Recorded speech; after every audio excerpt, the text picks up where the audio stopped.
ಕಾಲೇಜಿಗೆ ಸಂಬಂಧಪಟ್ಟ ಅತಿ ದೊಡ್ಡ ಬಿಗ್ಗೆಸ್ಟ್ ಸ್ಟೋರಿ ಇದು. ವಿದ್ಯಾ ಕೇಂದ್ರದಲ್ಲಿ ಇದಂತಹ ಅಪರಾಧ. ಮಹಾರಾಣಿ ವಿವಿಯಲ್ಲಿ ಮಹಾ ಲೂಟಿಯ ಪರ್ವ.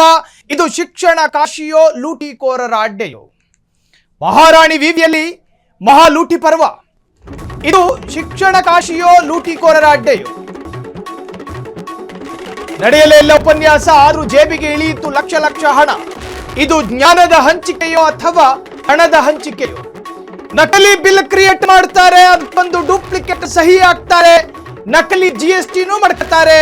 ಎಲ್ಲವೂ ನಕಲಿ, ಲೂಟಿ ಮಾತ್ರ ಸರಿ. ವಿದ್ಯಾರ್ಥಿಗಳ ಬೆವರಿನ ಹಣಕ್ಕೆ ಕನ್ನ ಹಾಕಿದ ಅದೃಶ್ಯ ಕೈಗಳು ಯಾವುವು? ಲೋಕಾಯುಕ್ತಕ್ಕೆ ದೂರು ಹೋದ್ರು ಇನ್ನು ಯಾಕಿಲ್ಲ ಅಧಿಕಾರಿಗಳ ಅಮಾನತು? ಜನರ ತೆರಿಗೆಯ ಹಣ ಅಂದ್ರೆ ಅಷ್ಟು ತಾತ್ಸಾರವೇ? ಅತ್ತೆ ಮಾವನ ಮನೆಯಿಂದ ಬಂದಿರೋ ವರದಕ್ಷಿಣೆ ಹಣ ಅನ್ಕೊಂಡ್ರ? ವಿಶ್ವವಿದ್ಯಾಲಯ ಅಂದ್ರೆ ವಿದ್ಯಾ ದಾಸೋಹ ಆಗುವಂತಹ ಕೇಂದ್ರ. ಈ ಮಹಾರಾಣಿಯಂತಹ ಪ್ರತಿಷ್ಠಿತ ಕಾಲೇಜು, ಸರ್ಕಾರಿ ಸ್ವಾಮ್ಯದ ಕಾಲೇಜು ವಿವಿಯಲ್ಲಿ ನಡೆದಿರೋದಾ ಇದು? ನಿಜಕ್ಕೂ ಕೂಡ ಪೋಷಕರು ಬಾಯ್ ಬಡ್ಕೊಳ್ತಾ ಇದ್ದಾರೆ. ನಾಗರಿಕ ಸಮಾಜ ಇದನ್ನು ಒಪ್ಪಿಕೊಳ್ಳೋದಕ್ಕೆ ಸಿದ್ಧ ಇಲ್ಲ.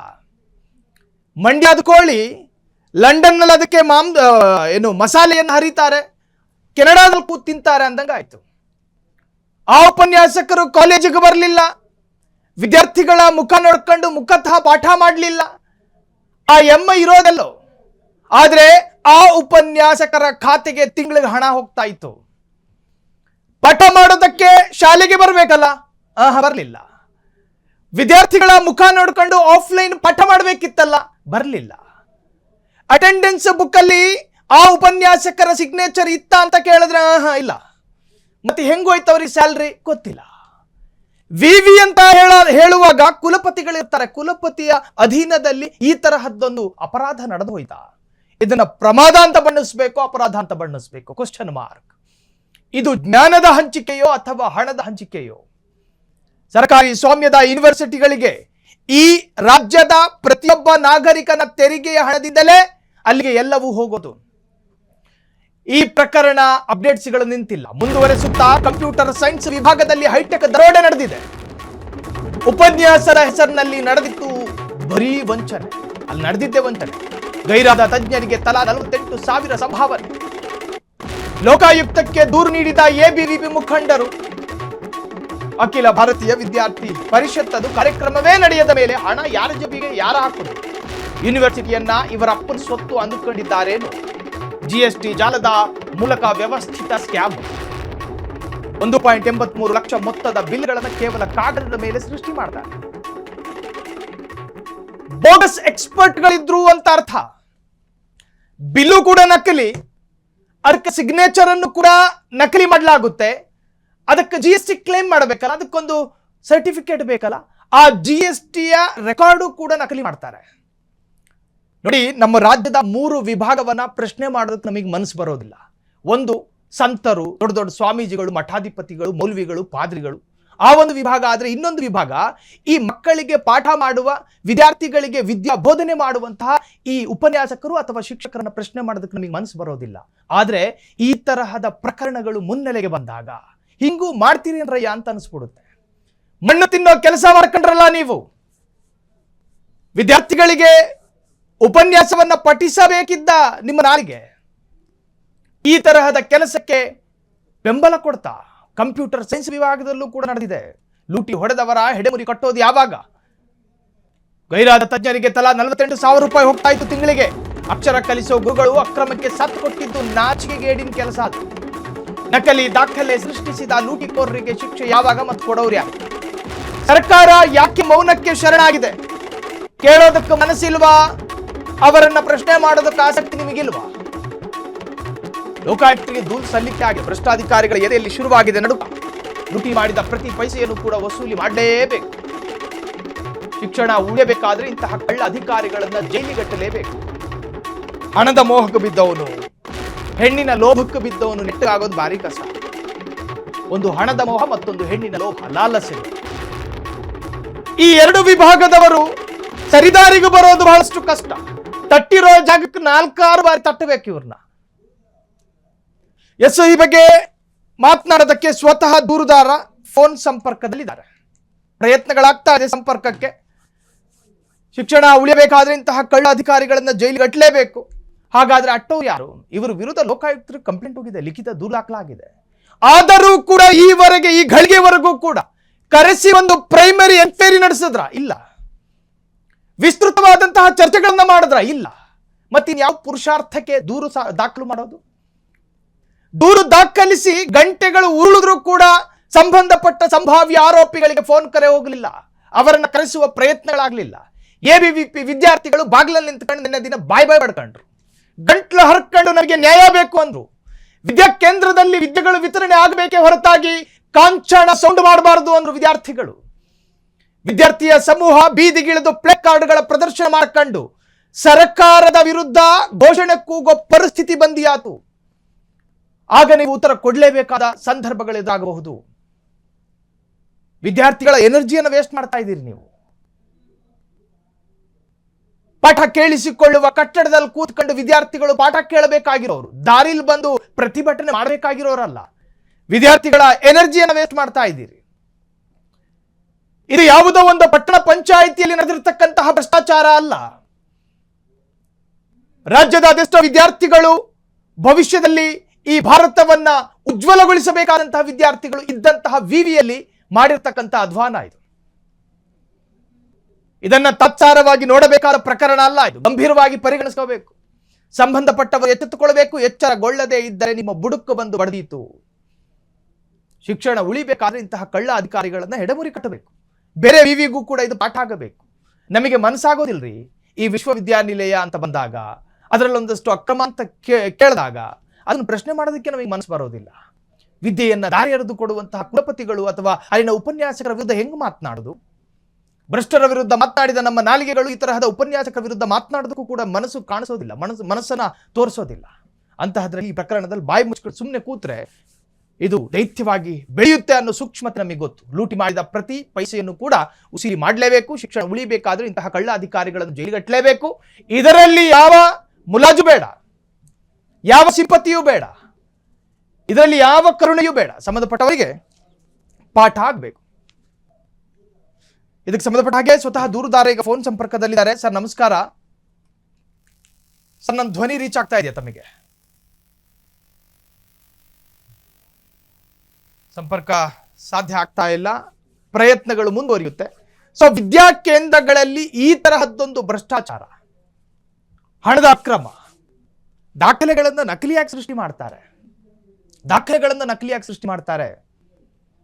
ಈ ಎಲ್ಲವೂ ಕೂಡ ಲೋಕಾಯುಕ್ತರಿಗೆ ದೂರು ದಾಖಲಾಗಿದೆ. ವಿದ್ಯಾರ್ಥಿಗಳೇ ಹೋಗಿ ದೂರು ಕೊಟ್ಟಿದ್ದಾರೆ. ಎಬಿವಿಪಿ ವಿದ್ಯಾರ್ಥಿ ಸಮೂಹ ನಿನ್ನೆಯ ದಿನ ಭಾರಿ ಪ್ರತಿಭಟನೆಗಳನ್ನು ಮಾಡ್ತು. ದಾಖಲೆಗಳನ್ನ ಕೊಡ್ತೀರಿ, ಪ್ರಶ್ನೆ ಮಾಡ್ತೀರಾ ಅಂತ ಕೇಳಿದ್ರು.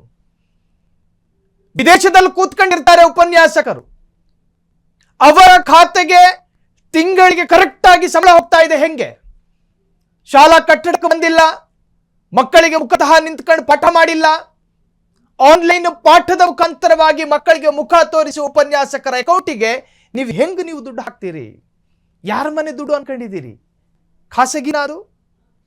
ಸರ್ಕಾರಿ ಸ್ವಾಮ್ಯದ ವಿಶ್ವವಿದ್ಯಾನಿಲಯ ಅಲ್ವಾ? ಅದಕ್ಕಂತ ಬಜೆಟ್ನಲ್ಲಿ ಹಣ ಪ್ರತ್ಯೇಕವಾಗಿ ನಿಯೋಜನೆ ಮಾಡೋದಿಲ್ವಾ? ಪ್ರತಿಯೊಬ್ಬ ನಾಗರಿಕನ ತೆರಿಗೆ ಹಣ ಅಲ್ಲಿ ವ್ಯಯ ಆಗೋದಿಲ್ವಾ? ನೀವೆಲ್ಲರೂ ಕೂಡ ಪ್ರಶ್ನಾರ್ಹರು, ಪ್ರಶ್ನಾತೀತರಲ್ಲ. ನಿಮ್ಮನ್ನು ಪ್ರಶ್ನೆ ಮಾಡ್ತೀವಿ.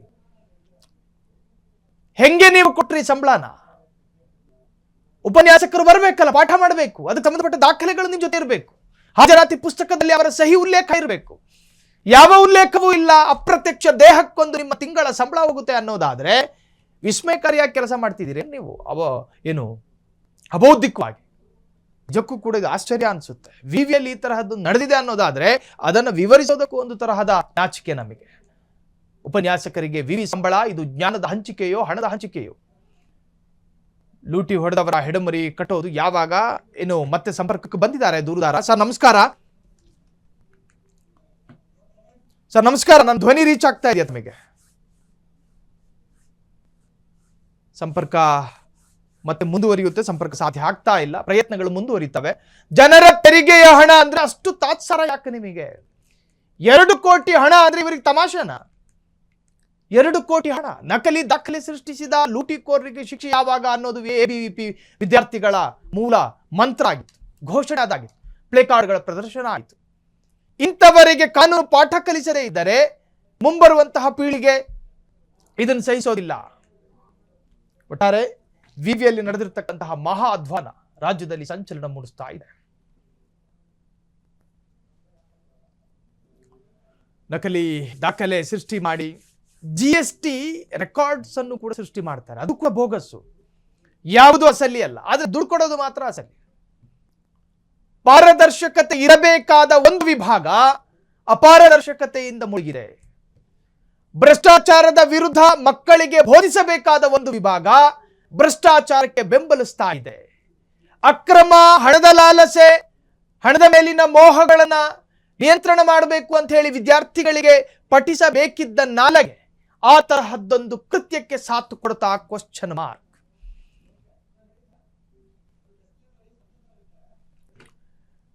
ಎಸ್, ಈ ಬಗ್ಗೆ ಹೆಚ್ಚಿನ ಡೀಟೇಲ್ಸ್ ಕೊಡೋದಕ್ಕೆ ನನ್ನ ಸಹೋದ್ಯೋಗಿ ಸಂತೋಷ್ ನೇರವಾಗಿ ಡೆಸ್ಕ್ ನಿಂದ ನೇರ ಸಂಪರ್ಕದಲ್ಲಿ. ಸಂತೋಷ್, ನಮಗೆ ಎರಡು ವಿಭಾಗದ ವಿರುದ್ಧ ಪ್ರಶ್ನೆ ಮಾಡೋದಕ್ಕೆ ಮನಸ್ಸೇ ಬರೋದಿಲ್ರಿ. ಒಂದು ಈ ಸಂತರು, ಮೌಲ್ವಿಗಳು, ಪಾದ್ರಿಗಳು, ಮತ್ತೊಂದು ವಿದ್ಯೆಯನ್ನ ಧಾರೆ ಎರೆದು ಕೊಡುವಂತಹ ಅಕ್ಷರ ದಾಸೋಹಿಗಳು, ಈ ವಿವಿಗಳ ಕುಲಪತಿಗಳಾಗಿರ್ಲಿ, ಉಪನ್ಯಾಸಕರಾಗ್ಲಿ. ಆದ್ರೆ ಈ ಪ್ರಕರಣದಲ್ಲಿ ಅವ್ರನ್ನ ಪ್ರಶ್ನೆ ಮಾಡೋದಾ? ನಮ್ ಕಣ್ಣಿಗೆ ಕಾಣಿಸಿದ್ರೆ ಎಳಕ ಬಂದು ಕೂರ್ಸೋಣ ಅನ್ಸ್ಬಿಡುತ್ತೆ. ಏನಿದೆ ಇವಾಗ ಹೆಚ್ಚಿನ ಡೀಟೇಲ್ ಸಂತೋಷ್? ಸಾಹಿಲ್, ಮೊದಲಿಗೆ ಈ ವಿಚಾರಕ್ಕೆ ಸಂಬಂಧಪಟ್ಟಂತೆ ನೀವು ಹೇಳಿದ ಹಾಗೆ ಒಂದು ಸಣ್ಣ ಪೀಠಿಕೆ ಕೊಡ್ತೀನಿ. ಯಾಕೆ ನಮ್ಮ ದೇಶ ಶಿಕ್ಷಣದಲ್ಲಿ ಸಾಧನೆ ಮಾಡೋದಕ್ಕಾಗ್ತಾ ಇಲ್ಲ, ಯಾಕೆ ನಮ್ಮ ಮಕ್ಕಳಿಗೆ ಕ್ವಾಲಿಟಿ ಎಜುಕೇಶನ್ ಸಿಗ್ತಾ ಇಲ್ಲ ಅನ್ನುವಂಥದ್ದಕ್ಕೆ ಇವತ್ತು ಮಹಾರಾಣಿ ಕಾಲೇಜಿನಲ್ಲಿ ನಡೀತಾ ಇರುವಂತಹ ಒಂದು ಈ ಭ್ರಷ್ಟಾಚಾರ ಏನಿದೆ, ಈ ಭ್ರಷ್ಟಾಚಾರ ಅದಕ್ಕೆ ಹಿಡಿದಂತಹ ಕನ್ನಡಿ ಅಂತ ಹೇಳಿದ್ರು ಕೂಡ ತಪ್ಪಾಗೋದಿಲ್ಲ. ನೋಡಿ, ಇವತ್ತಿಗೂ ಕೂಡ ಸರ್ಕಾರಿ ಕಾಲೇಜುಗಳಲ್ಲಿ ಇರುವಂತಹ ವಿದ್ಯಾರ್ಥಿಗಳು ಇವತ್ತು ನಾಳೆನೋ ಯಾರಾದ್ರೂ ಒಬ್ರು ಅತಿಥಿ ಉಪನ್ಯಾಸಕರು ಬರ್ತಾರೆ, ಕನಿಷ್ಠ ಪಕ್ಷ ನಾವು ಸಿಲೆಬಸ್ ಕವರ್ ಆದ್ರೂ ಪರವಾಗಿಲ್ಲ, ಸಂಪೂರ್ಣ ಸಿಲೆಬಸ್ ಕವರ್ ಆಗದೆ ಇದ್ರು ಅಲ್ಪ ಸಿಲೆಬಸ್ ಏನಾದ್ರೂ ಕವರ್ ಆದ್ರೂ ಕೂಡ ನಾವು ಜಸ್ಟ್ ಪಾಸ್ ಆದ್ರೂ ಆಗಬಹುದು ಅಂತ ಅನೇಕ ವಿದ್ಯಾರ್ಥಿಗಳು ಅಂತಹ ಒಂದು ಶಿಕ್ಷಕರಿಗೋಸ್ಕರ, ಉಪನ್ಯಾಸಕರಿಗೋಸ್ಕರ ಚಾತಕ ಪಕ್ಷಿಯಂತೆ ಕಾಯ್ತಾ ಇದ್ದಾರೆ. ಮತ್ತೊಂದು ಕಡೆ ಚೀನಾ ಸರಿಸುಮಾರು $930 ಬಿಲಿಯನ್ ಹಣವನ್ನ ಶಿಕ್ಷಣಕ್ಕಾಗಿ ಖರ್ಚು ಮಾಡುತ್ತೆ. ಭಾರತ ಕೇವಲ $9 ಬಿಲಿಯನ್, 1% ಕೂಡ ದುಡ್ಡಲ್ಲ, ಅಷ್ಟು ದುಡ್ಡನ್ನ ಭಾರತ ಖರ್ಚು ಮಾಡುತ್ತೆ. ಹಾಗಾದ್ರೆ ಈ 1% ದುಡ್ಡೇನಿದೆ ಅಂದ್ರೆ ಸರಿಸುಮಾರು $9 ಬಿಲಿಯನ್, ಇದು ಎಂತವರ ಜೇಬಿಗೆ ಹೋಗ್ತಾ ಇದ್ದಾರೆ? ಯಾರು ನಮ್ಮ ದೇಶದ ಶಿಕ್ಷಣಕ್ಕೆ, ನಮ್ಮ ದೇಶದ ಭವಿಷ್ಯಕ್ಕೆ ಮಾರಕವಾಗ್ತಾ ಇದ್ದಾರೆ ಅನ್ನುವಂಥದ್ದು ಇಲ್ಲಿ ಸ್ಪಷ್ಟವಾಗಿ ಗೋಚರವಾಗುತ್ತೆ. ಈ ವ್ಯವಸ್ಥೆಗೆ ಇವತ್ತೇನು ಹಿಡಿದಿದೆ ಜಿಡ್ಡು, ಈ ಜಿಡ್ಡು ನಮ್ಮ ದೇಶದ ಭವಿಷ್ಯವನ್ನ ಹಾಳು ಮಾಡ್ತಾ ಇದೆ, ಇಡೀ ಭವಿಷ್ಯವನ್ನ ಸರ್ವನಾಶ ಮಾಡ್ತಾ ಇದೆ ಅಂತ ಹೇಳಿದ್ರು ಕೂಡ ತಪ್ಪಾಗ್ಲಿಕ್ಕಿಲ್ಲ. ಅನೇಕ ವಿದ್ಯಾರ್ಥಿಗಳು ಇವತ್ತು ಅತಿಥಿ ಉಪನ್ಯಾಸಕರಿಗಾಗಿ ಅಥವಾ ನಮ್ಮ ಶಾಲೆಗಳಲ್ಲಿ ಕ್ರೀಡಾ ವಸ್ತುಗಳು ಬರ್ತವೆ, ಸ್ಪೋರ್ಟ್ಸ್ಗೆ ಸಂಬಂಧಪಟ್ಟಂತೆ ಇಕ್ವಿಪ್ಮೆಂಟ್ಸ್ ಬರುತ್ತೆ ಅಥವಾ ಕಂಪ್ಯೂಟರ್ನ ಇಕ್ವಿಪ್ಮೆಂಟ್ಸ್ ಬರುತ್ತೆ ಅಂತ ಕಾಯ್ತಾ ಇದ್ದಾರೆ. ಆದ್ರೆ ಇದೇ ವಿಚಾರಕ್ಕೆ ಸಂಬಂಧಪಟ್ಟಂತೆ ಸುಳ್ಳುಗಳನ್ನ ಹೇಳಿ, ನಕಲಿ ದಾಖಲೆಗಳನ್ನ ಸೃಷ್ಟಿ ಮಾಡಿ, ನಕಲಿ ಬಿಲ್ಗಳನ್ನ ಸೃಷ್ಟಿ ಮಾಡಿ, ನಕಲಿ GST ಬಿಲ್ಗಳನ್ನ, ದಾಖಲೆಗಳನ್ನ ಸೃಷ್ಟಿ ಮಾಡಿ ಕೊಳ್ಳೆ ಹೊಡೆಯುವಂತಹ ಶಿಕ್ಷಕರು, ಉಪನ್ಯಾಸಕರು ಈ ಮಹಾರಾಣಿ ವಿಶ್ವವಿದ್ಯಾಲಯದಲ್ಲಿ ಇದ್ದಾರೆ ಅಂತಂದ್ರೆ ಬಹುಶಃ ಯಾರು ನಂಬೋದಕ್ಕೆ ಸಾಧ್ಯನೇ ಇಲ್ಲ. ಆದ್ರೆ ಇದು ನಿಜವಾಗ್ಲೂ ಘಟಿಸಿದೆ. ಎಲ್ಲವೂ ಸುಳ್ಳು, ಆದ್ರೆ ಇಲ್ಲಿ ಭ್ರಷ್ಟಾಚಾರ ಮಾತ್ರ ಅಸಲಿ. ಎಷ್ಟರ ಮಟ್ಟಿಗೆ ಅಂತಂದ್ರೆ ನಾವು ಉಪನ್ಯಾಸ ನೀಡೋದಕ್ಕೆ ಅಂತ ಹೊರಗಿನಿಂದ ಕೆಲವರನ್ನ ಕರೆಸ್ತಾ ಇದ್ದೀವಿ, ಉಪನ್ಯಾಸಕರಿಗೆ ಇಂತಿಷ್ಟು ಬಿಲ್ ಕೊಡಬೇಕು, ಭಾರಿ ಏನು ಅಭಿವೃದ್ಧಿ ಆಗಿದೆ, ಕಂಪ್ಯೂಟರ್ ತರಿಸಿದ್ದೀವಿ, ಆಂಟಿ ವೈರಸ್ ಸಾಫ್ಟ್ವೇರ್, ಅದು ಇದು ಅಂತ ಹೇಳಿ ಎಷ್ಟು ಸುಲಿಗೆ ಮಾಡಿದ್ದಾರೆ, ಲೂಟಿ ಮಾಡಿದ್ದಾರೆ. ಆ ಬಿಲ್ಗಳನ್ನ ನೋಡ್ತಾ ಹೋದ್ರೆ ಕೋಟಿ ಲೆಕ್ಕದಲ್ಲಿ ಎಷ್ಟರ ಮಟ್ಟಿಗೆ ಸರ್ಕಾರ ಈ ದೇಶದ ವ್ಯವಸ್ಥೆಯ ಒಂದು ಕಣ್ಣಿಗೆ ಮಣ್ಣೆರಚಿ ಇವರು ಲೂಟಿ ಮಾಡಿದ್ದಾರೆ ಅನ್ನುವಂಥದ್ದನ್ನ ಕಲ್ಪನೆ ಮಾಡ್ಕೊಳ್ಳೋದಕ್ಕಾಗಲ್ಲ. ಹಾಗಾದ್ರೆ ಇದು ಕೇವಲ ಮಹಾರಾಣಿ ವಿಶ್ವವಿದ್ಯಾಲಯದ ಹಣೆ ಬರ ಮಾತ್ರನ? ಪ್ರತಿಯೊಂದು ಕಾಲೇಜುಗಳಲ್ಲೂ ಕೂಡ ಆಗ್ತಾ ಇರುವಂಥದ್ದಿದೆ. ಆದರೂ ಕೂಡ ನಮ್ಮ ವ್ಯವಸ್ಥೆ, ನಮ್ಮ ಶಿಕ್ಷಣ ಸಚಿವರು ಇದರ ಜೊತೆಗೆ ನಮ್ಮ ಸರ್ಕಾರಗಳು ಕಣ್ಣು ಮುಚ್ಚಿ ಗಾಢ ನಿದ್ರೆಗೆ ಜಾರಿದಾವೆ. ಆದ್ರೆ ಯಾವ ಮಕ್ಕಳ ಭವಿಷ್ಯ ಉಜ್ವಲ ಆಗಬೇಕು, ಆ ಮಕ್ಕಳ ಭವಿಷ್ಯ ಇವತ್ತು ಕತ್ತಲೆಯತ್ತ ಹೋಗ್ತಾ ಇದೆ. ಹೀಗಾಗಿ ನಾವು ಇವತ್ತು ಎಚ್ಚೆತ್ತುಕೊಳ್ಬೇಕಾಗಿದೆ. ಈ ಮಹಾರಾಣಿ ಕಾಲೇಜಿನ ವಿರುದ್ಧ, ವಿಶ್ವವಿದ್ಯಾಲಯ ವಿರುದ್ಧ ಏನು ABVP ವಿದ್ಯಾರ್ಥಿಗಳು ಆರೋಪ ಮಾಡಿದ್ದಾರೆ, ಜೊತೆಗೆ ಲೋಕಾಯುಕ್ತಕ್ಕೆ ಈ ಪ್ರಕರಣವನ್ನು ಕೊಟ್ಟಿದ್ದಾರೆ, ಈ ಬಗ್ಗೆ ತನಿಖೆ ಆಗಬೇಕು ಅನ್ನುವಂಥದ್ದನ್ನ ನ್ಯಾಯಸಮ್ಮತವಾಗಿ ಬೇಡಿಕೆಯನ್ನು ಇಟ್ಟಿದ್ದಾರೆ. ಇದಕ್ಕೆ ಸಂಬಂಧಪಟ್ಟಂತೆ ಸರ್ಕಾರ ಎಚ್ಚೆತ್ತುಕೊಳ್ಳುತ್ತಾ, ಜೊತೆಗೆ ಕೇವಲ ಈ ಒಂದು ಮಹಾರಾಣಿ ವಿಶ್ವವಿದ್ಯಾಲಯ ಮಾತ್ರ ಅಲ್ಲ, ಪ್ರತಿಯೊಂದು ವಿಶ್ವವಿದ್ಯಾಲಯಗಳು ಅಲ್ಲಿರುವಂತಹ ಕುಲಪತಿಗಳು ಏನು ಮಾಡ್ತಾ ಇದ್ದಾರೆ ಅನ್ನುವಂಥದ್ದಕ್ಕೆ ಇದು ಕೈಗನ್ನಡಿ. ಇದನ್ನ ಉದಾಹರಣೆಯಾಗಿ ತೆಗೆದುಕೊಂಡು ಪ್ರತಿಯೊಂದು ಕಾಲೇಜುಗಳಲ್ಲಿ ಆಗ್ತಾ ಇರುವಂತಹ ಅವ್ಯವಹಾರ, ಅಲ್ಲಿ ಇರುವಂತಹ ಶಿಕ್ಷಕರ ಕೊರತೆ ನೋಡಿ, ಈ ಒಂದು ದುಡ್ಡಲ್ಲಿ ಏನು ಶಿಕ್ಷಕರು, ಉಪನ್ಯಾಸಕರ ಕೊರತೆಗಳಾಗ್ತಾ ಇದೆ, ಇದೆಲ್ಲವನ್ನೂ ಕೂಡ ನೀಗಿಸಬಹುದು. ಆದ್ರೆ ಈ ಭ್ರಷ್ಟರು ಯಾರಿದ್ದಾರೆ, ಅವರು ಈ ಮಕ್ಕಳಿಗೆ ಶಿಕ್ಷಣ, ಸರಿಯಾದ ಒಳ್ಳೆಯ ಕ್ವಾಲಿಟಿ ಎಜುಕೇಶನ್ ಸಿಗದೆ ಇರೋದಕ್ಕೆ ಅಡ್ಡಗಾಲ. ಕ್ಷಣದ ಸುದ್ದಿಗಳಿಗಾಗಿ ಫ್ರೀಡಂ ಟಿವಿ ಸಬ್ಸ್ಕ್ರೈಬ್ ಮಾಡಿ, ಲೈಕ್ ಮಾಡಿ ಹಾಗೂ ಫಾಲೋ ಮಾಡಿ. ಹೊಸ ಸುದ್ದಿಗಳ ನೋಟಿಫಿಕೇಶನ್ಗಾಗಿ ಬೆಲ್ ಐಕಾನ್ ಮೇಲೆ ಕ್ಲಿಕ್ ಮಾಡಿ.